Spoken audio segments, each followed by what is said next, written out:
వాస్తవానికి నేను ఇవాళే వెళ్ళలేదు. ఉన్నది ముఖ్యమంత్రి గారు, పార్టీ అధ్యక్షుడు అనుకోండి, ముఖ్యమంత్రి అనుకోండి, నాకు కబురు కూడా పంపించారు. నేను వెళ్ళింది వ్యక్తిగతమైనటువంటి రాష్ట్రంలో ఒక సెరమనీ ఉంటే నేను హైదరాబాద్ వెళ్ళాను. నెక్స్ట్ మార్నింగ్ ఇక్కడి నుంచి వెళ్ళింది, ఒంగోలు నుంచి.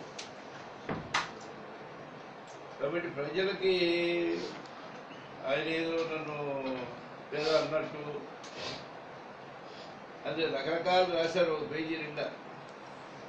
ఎవరన్నా పొగడదలుచుకుంటే ఏదో ఒక ఆర్టికల్ కిందనో లేకపోతే మామూలు పేపర్లు వేసుకొని ఒక పేజీ పెట్టుకునో మీరు సహకారం అందించదలుచుకుంటే అందివచ్చు. కానీ కొన్ని పర్సనాలిటీస్కి డ్యామేజ్ జరిగే విధంగా